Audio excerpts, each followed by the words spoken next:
이 오만과 긍지, 자아도취 혹은 자존감, 자부심에 대해 생각할 때 머릿속에 가장 먼저 떠오르는 낱말은 무엇인가? 만약 직장에서 새로운 고객을 확보한 것, 오랫동안 진행해온 중대한 프로젝트를 마무리한 것 등 최근 이루어낸 대단한 성취가 떠오른다면 그 대답은 업적이나 달성, 자신감 같은 어휘가 될 것이다. 이런 어휘들은 이 제7의 기본 감정을 경험할 때 전형적으로 따라오는 생각과 느낌에 대한 적절한 묘사이기도 하다. 그러나 이 질문을 받았을 때 조금 지나치게 우쭐했던 자신의 모습이 떠오르는 사람도 있을 것이다. 친한 친구와 했던 치열한 체스 게임에서 이겨 방안을 빙빙 돌며 승리에 춤을 추고 싶었던 순간 같은 경우 말이다. 아니면 이 질문에 자신이 아닌 다른 누군가가 떠오를 수도 있다. 자신의 성과를 굳이 남에게 내세우거나 부서 사람들이 다 같이 해낸 성과를 자기 몫으로 돌리지 않곤 못 빼기는 직장 동료가 그런 예일 것이다. 이 질문을 받았을 때 이런 이미지가 그려진다면 당신의 머릿속에 연상된 낱말은 성취나 자신감보다는 덜 훌륭하고 덜 바람직한 그리고 당연히 덜 적응적인 어휘일 것이다. 오만이나 우쭐댐, 나아가 건방지다 같은 단어일 수도 있다. 자부심에 대해 말할 때 사람들이 쓰는 어휘는 두렵다와 겁내다처럼 서로 동의어 관계가 아니다. 분노와 경로처럼 동일한 감정의 정도 차이를 나타내는 관계도 아니다. 자부심은 이 감정들보다 어휘 자체가 풍부하다. 강의실에 모인 대학생들에게 비언어적 자부심 표현 이미지를 보여주면서 그것이 어떤 감정인지 식별하고 거기에 자신이 생각하는 어휘를 붙여보라고 주문한다고 해보자. 학생들의 답은 제각각일 것이다. 성취감, 자신감, 성공한 등 사람들이 느끼고 싶어하는 각종 긍정적인 감정 어휘들이 나오는가 하면 거만한, 젠체하는, 과시적인, 으스대는 등 기분이 좋을 수는 있지만 많은 사람이 피하고 싶어하는 혹은 그렇게 느낀다는 사실을 선뜻 인정하려 들지 않는 낱말도 등장한다. 그러나 이들 어휘에는 한 가지 공통점이 있다. 전부 자기 자신에게 뿌듯할 때 느끼는 감정을 가리키는 단어라는 것이다. 하지만 그 각각은 서로 뚜렷하게 다른 의미를 담고 있다. 그리고 이들 어휘 간의 차이는 분노, 두려움 등 다른 기본 감정을 묘사하는 데 흔히 사용되는 어휘들 간의 차이보다 훨씬 더 크다. 자부심은 다른 보편적 감정보다 정의하기가 훨씬 더 복잡한 감정으로 보인다. 다른 언어에서는 자부심에 대한 정의가 훨씬 더 복잡하다. 이탈리아어에는 자부심으로 번역되는 단어들 둘인데 피에레체와 오르골리오이다. 이 두 단어는 동의어가 아니며 정도의 차이를 나타내는 것도 아니다. 사실 이 두 단어는 각기 다른 감정 경험, 그러니까 각기 다른 의미의 자부심을 이야기한다. 피에레차는 흥분된 상태, 거침없는 상태와 관련된 자부심으로 흔히 패션 관련 리얼리티 쇼에서 진행자들이 감탄할 때 사용하는 영어 단어인 맹렬하다와 어원이 동일하다. 오르골리오는 독일어의 남다르다에서 유래했는데 좀 더 부정적인 의미의 자부심이다. 일반적으로 자기 자신에 대해서 이 단어를 쓰지 않고 타인이 스스로를 자랑스러워할 때 사용하는데 긍정적인 뉘앙스는 아니다. 많은 언어에 이런 구분이 존재한다. 프랑스어에서는 피에르테와 오르게유가 그렇고 아랍어에서는 알키브루와 알파크르가 그렇다. 에스파냐어에서 자부심을 가리키는 건 오르고요 한 단어뿐이지만 그 두 가지 의미로 사용되는 하나는 성취와 가까우며 다른 하나는 이기주의, 허영의 의미로 사용된다. 영어에서도 프라이드는 성취한, 저돌적인, 대담한, 남다른, 거만한 등 여러 가지 상태를 모두 묘사한다. 프라이드의 어원은 11세기부터 12세기에 프랑스의 고어인 프루르로 용감한 또는 용맹한이라는 의미다. 당시에는 이 단어의 부정적인 뜻은 전혀 가미되지 않았던 것으로 보이며 노르만족 기사들이 자신을 자랑스럽게 일컬을 때 이 어휘를 썼다. 그 후에 앵글로색슨족이 이 단어를 자신들을 침략한 적군을 묘사할 때 사용했다. 미국의 메리엄 웹스터 영어 사전에 등재된 프라이드에도 두 가지 정의가 수록되어 있다. 이보다 더 반대일 수 있을까 싶을 만큼 상반된 의미이다. 첫 번째 정의는 과도한 자존감, 자만심이다. 두 번째 정의는 무엇일까?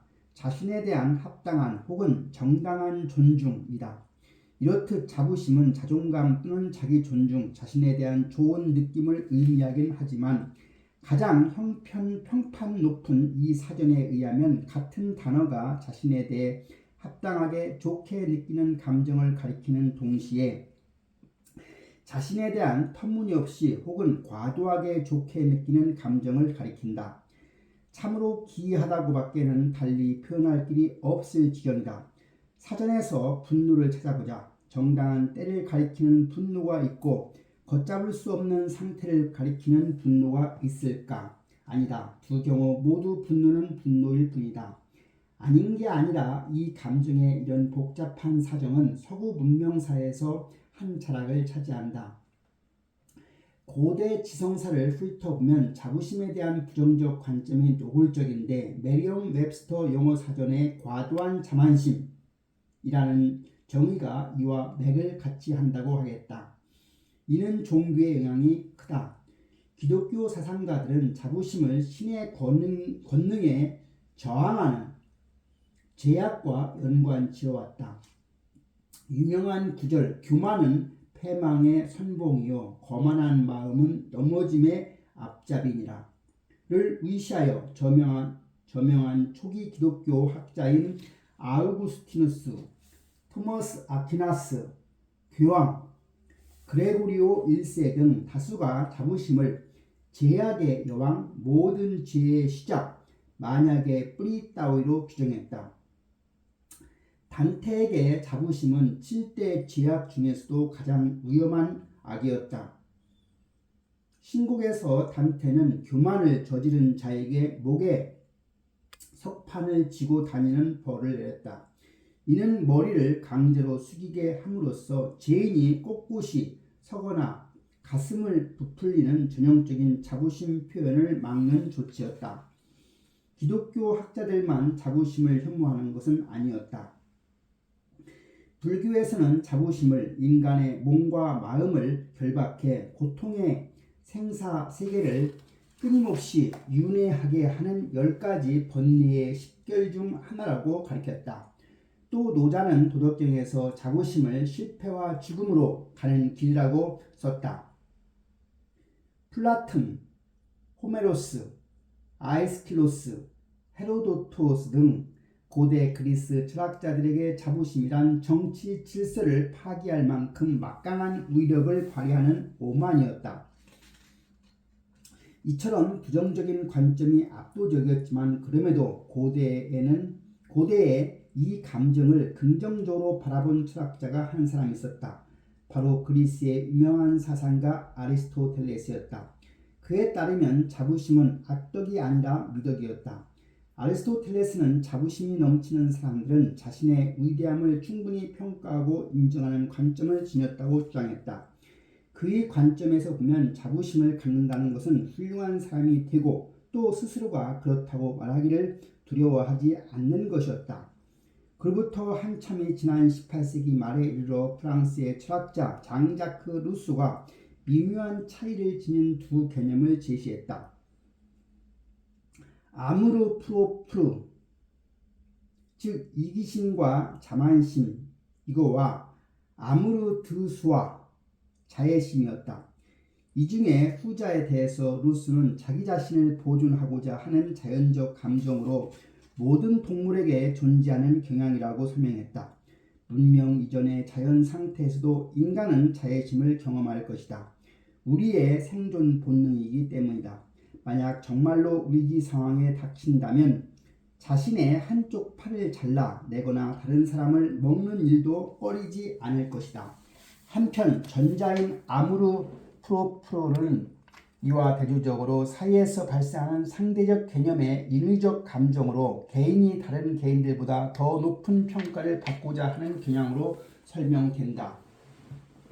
이는 웹스터 사전의 정의 중 과도한 자만심과 비슷하게 들릴 수 있겠지만 루스는 거기서 한 발 더 나아갔다. 그는 이기심이 명예의 진정한 원천이라고 주장했다. 즉 사람들이 타인이 자신을 어떻게 바라볼지 신경 쓰고 자기 자신을 타인과 비교해서 바라보게 만드는 감정이라는 것이다. 우리로 하여금 훌륭한 사람이 되고 싶도록 만드는 것, 사회로부터 자신의 가치를 인정받고 싶게 만드는 의지가 바로 자부심이라고 본 것이다. 아무르 프로프로는 과도한 자부심일 수도 있지만 타인들과의 관계 안에서 소위 잘나가기 위해서는 이것이 필요하다는 게 루소의 관점이다. 종합해보면 이러한 과학 이전 시대에 제시된 개념들은 자부심에 대한 이해를 더 혼란스럽게 하는 듯하다. 종교 사상가들에게는 자부심이 제약이었지만 철학자들에게는 필요악이었으며 심지어는 그 자체로도 미덕이었으니 말이다. 사전적 정의로 돌아가 보면 이에 대한 답은 아마도 그 사람의 자부심이 과도한가 또는 합당한가 부당한가 또는 가치 있는가에 달려 있을 것이다. 이 혼란을 명료하게 정리하기 위해서는 과학이 필요하다. 신학자들과 철학자들이 자부심이 무엇인지에 관한 것인지 그것을 어떻게 이해해야 하는지를 놓고 하루 종일 논쟁을 벌인다 해도 자부심이 실제로 무엇인지를 우리에게 말해줄 수 있는 것은 심리학자들이 과학적 방법으로 수집한 실증적인 데이터일 것이다. 그렇다면 심리학자들은 자부심을 어떻게 개념해 왔을까? 사실을 말하자면 그런 작업은 거의 이루어지질 않았다. 1990년대 연간 3편 미만의 논문이 발표될 뿐이었고 2000년 전까지 자부심을 주제로 한 심리학 연구는 없다시피 했다. 1년에 발표되는 심리학 연구 논문이 수십만 편에 달한다는 점을 감안하면 지극히 적은 숫자이다. 다른 감정에 대한 연구들과 비교해 보자면 분노를 주제로 한 논문은 26편, 두려움을 주제로 한 논문은 41편이 연간 발표되었다. 심리학자들은 새로이 확립된 분야인 감성과학에 상당한 관심과 시간 비용을 들이며 연구하고 있지만 유독 이 한 가지 감정에 관해서는 다루지 않았다는 것이다. 하지만 다행스럽게도 1990년대 많은 심리학자들은 자부심과 아주 가까운 주제를 연구했다. 바로 나르시시즘이었다. 이어질 내용에서 차차 살펴보겠지만 종종 역기능을 일으키는 이 심리 기제를 이해하려 했던 이들의 노력은 21세기 시작과 함께 전면적으로 궤도에 오른 오늘날의 자부심 연구의 중요한 토대가 되었던 것이다. 자부심을 느끼는 방식. 1976년 28살의 아놀드 슈어제네커는 롤링스톤에서 이렇게 말했다. 초등학교 시절부터 남들에게 인정받고 싶은 욕망이 엄청나게 컸습니다. 돈은 상관없었어요. 명성을 얻고 싶은 생각뿐이었습니다. 가장 위대한 사람이 되는 것 말이죠. 어떤 나라의 독재자가 된다거나 예수님처럼 구원자가 되는 걸 꿈꾸기도 했어요. 오로지 인정받기 위해서예요. 상당히 극단적인 심지어 망상에 가까운 자부심이 느껴지지만 슈어제네커처럼 나르시시즘 범죄의 성격 유형에 해당하는 사람들 사이에서라면 드문 수준은 아니다. 우리는 이런 유형의 사람들을 잘 알고 있다. 그들은 자신에 대해서 좋게 생각하는 정도가 아니라 자신을 스스로 얼마나 대단하게 생각하는지 남들에게 늘 과시하지 않고는 못 견디는 사람들처럼 느껴진다. 이 유형에 포함되지 않는 평범한 사람들은 저런 생각과 실제가 일치하지 않음을 안다. 나르시시스트는 자신을 실제의 자신보다 훌륭하게 여기며 자신이 자기 주위의 누구보다도 훌륭한 사람이라고 여긴다. 그래서 더 보기에 거슬린다. 그러나 나르시시스트들은 결코 낙오자가 아니다. 낙오자는커녕 정치를 비롯한 일정 영역에서는 상당히 성공하는 경향을 보인다. 빌 클린턴은 공직자로서 자신의 성공을 격찬할 기회를 놓치는 법이 없었는데 그럼에도 불구하고 그는 전문가 121명이 수행한 미 역대 대통령 나르시시즘 평가에서 겨우 7위에 올랐다. 1위는 36대 대통령 린든 존슨이었다. 나르시시스트는 그저 오만방자한 무례한들도 아니다.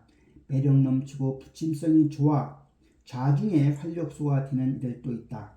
여럿이 모인 곳에서 늘 대화를 주도하는 것으로 보이는 사람, 자신에게 이목을 집중시키려는 욕구에 매달리는 사람이 바로 나르시시스트다. 당신이 속한 곳에서 나르시시스트가 없는 것 같은가? 그렇다면 슬프게도 10중 8구 나르시시스트는 바로 당신이다. 1980년대와 1990년대 심리학자들은 나르시시스트 연구에 엄청난 열의를 바쳤다. 이때 나르시시스트는 자부심과 대단히 유사한 어떤 것을 빈도 높게 그리고 강렬하게 느끼는 것으로 보이는 사람들을 가리킨다. 나르시시즘은 자부심에 대한 한 가지 정의와 아주 닮았는데 오만한, 건방진 등의 단어들로 설명되는 심리로 이탈리아인들에게는 오르골리오에 해당한다. 다시 말해서 나르시시스트는 사전에 등재된 프라이드의 첫 번째 정의인 과도한 자만심을 온몸으로 뿜어내는 사람들이다. 무엇이 나르시시스트들을 그렇게 행동하게 만들까? 한편으로는 매력있고 외향적이면서 다른 한편으로는 호의적이고 언짢게 느껴지는 행동들을 말이다. 그리고 다른 사람들은 이들의 행동에 어떻게 반응할까? 과도한 오만함으로 때우고 넘어갈까? 아니면 사회적 처벌로 이어질까? 1990년대의 심리학자들이 이러한 질문에 매료되면서 나르시시즘 심리학은 하나의 연구 분야로 활짝 꽃을 피웠고 지금까지 이어지고 있다. 이 분야에서 의도적으로 자부심을 다룬 것은 아니었지만 결과적으로 자부심이 왜 때로는 오만함으로 비추어지는가를 해명하는 유익한 정보를 마련했다. 그 중에 기발한 연구를 하나를 살펴보자. 연구자들은 소규모 학생 집단이 7주간 매주 20분씩 친구, 가족 같은 소소한 일상사부터 마음속 깊은 걱정거리나 중대한 관심사까지 다양한 주제를 이야기하는 모임을 진행했다. 모임 초기에는 나르시시즘 측정법, 내가 세계를 다스린다면 세계는 훨씬 더 좋은 곳이 될 것이다 등 그런 문항에 그렇다 아니다로 답하게 해 점수를 매겼다. 그런 모임에서 나르시시즘 측정법에서 높은 점수를 받은 학생들이 다른 구성원들에게 호감을 얻었다. 심지어 동경을 받기도 했다. 그들은 친화적이고 마음이 잘 맞으며 열심이고 심리적으로 유연하다는 평을 받았다. 하지만 7주가 지나 연구가 끝났을 때는 상황이 180도 바뀌어 있었다. 나르시시즘 점수가 낮은 학생들은 점수가 높은 학생들에 대해 호전적이고 불쾌하며 걸핏하면 분노와 불안에 빠지고 그다지 유연하지 않다고 느끼게 되었다.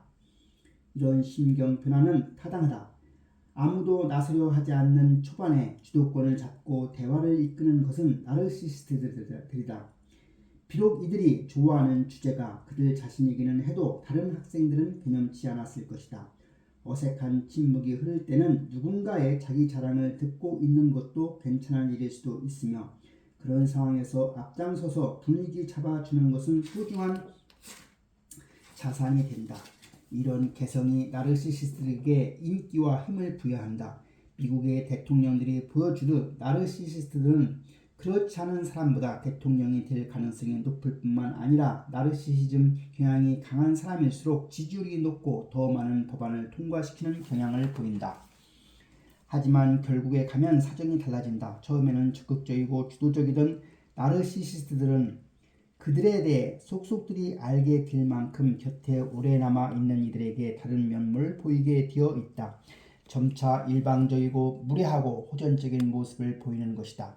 이는 다른 사람들이 그들의 거만한 태도에 이의를 제기할 때 특히 두드러진다. 타인이 이런 반응을 보이는 일은 클린턴이나 슈워제네커에게 같은 사람들에게는 웬만해서 일어나지 않겠지만 일반적인 나르시시스트들에게는 흔히 발생한다. 클린턴 유형의 사람들에게도 나르시시즘은 위험인자가 될 수 있다. 나르시시즘 정도가 높은 대통령들은 초반 지지율이 높더라도 탄핵에 직면할 가능성 또한 높은 게 사실이다. 나르시시즘이 강한 사람들이 타인의 비판에 분노하고 호전적으로 반응하는 경향을 보여주는 연구가 있었다.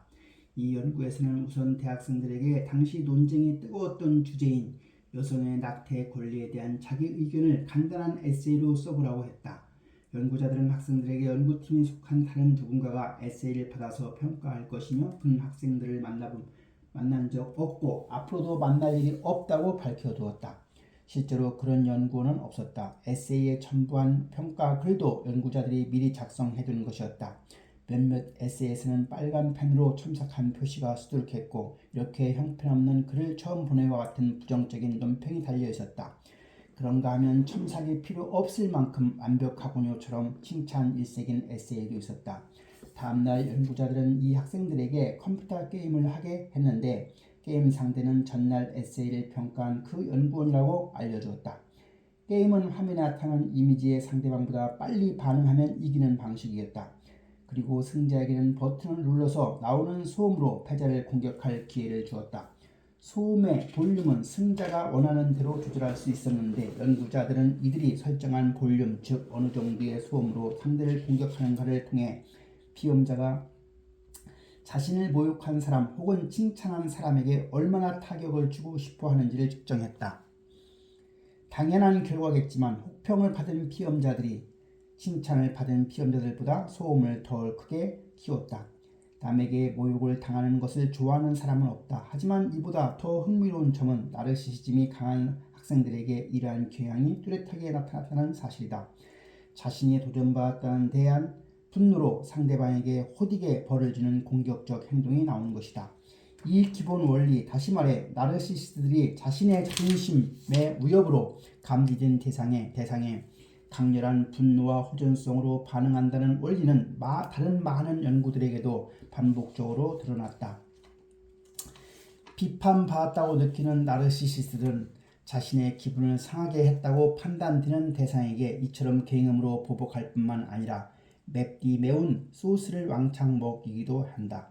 한 연구에서 나르시시스트들은 상대방이 매운 음식을 좋아하지 않는다는 사실을 이미 알고 있다. 심지어 상대방의 선호도 표시란에 내가 싫어하는 걸 주는 망나니 짓은 하지 마시오라고 써뒀어도 그의 음식에 매운 소스를 넣겠다고 했다. 물론 이쯤에서 당신은 이렇게 생각할 수도 있다. 나르시시스트들이 그렇게 행동해서는 안 될 이유라도 있나? 자신에게 충고해주는 사람들보다 내가 더 잘났다고 믿는 사람들인데 열받는 게 당연하지 않겠어? 실제로 나르시시스트들은 스스로가 생각하는 것만큼이나 똑똑하고 창의적이며 잘나가는 사람인 경우가 많다. 클린턴과 슈워제네커가 훌륭한 예이다. 하지만 항상 그런 것은 아니다. 나르시시즘은 재능이나 명석함, 특정 방면의 유능함과 본질적으로 결합된 요소가 아니다. 따라서 나르시시스트들 중에 뛰어난 사람이 있는 만큼 그렇지 않은 사람도 있다. 게다가 나르시시스트들에게 나타나는 호전성은 유능함이나 특정 능력에 대한 객관적 척도와는 무관하다. 나르시시스트들은 자신이 명백히 더 나은 대우를 받아야 할 영역에서 모욕당했을 때 특별히 더 분노한다기보다 스스로 자부하는 영역의 문제에 관해서라면 그 어떤 부정적인 반응도 받아들이지 못하는 사람들이라고 봐야 할 것이다. 심리학자 프로이드가 창시한 정신분석 이론은 무협에 직면했을 때 공격적 행동을 보이는 나르시시즘 경향을 더욱 잘 설명해준다. 정신분석학자들은 나르시시즘적 호전성은 반동현상으로 불리는 방어기제라고 이해하는 것이 가장 설득력 있다고 주장한다. 반동형성의 기본 개념은 어떤 위협적인 신념을 극복하는 가장 강력한 방법으로서 그것을 부정하는 동시에 그 반대편의 선신념을 지지하는 것이다. 예를 들면 커밍아웃을 하지 않는 게이 정치인이 반동성의 정책에 찬성표를 던지는 상황 또는 여자친구에게 청혼할 계획을 세웠다가 먼저 여자 쪽에서 헤어지자고 하니 도리어 폭탄을 피한 셈이라면서 자유하는 남자가 그런 경우다.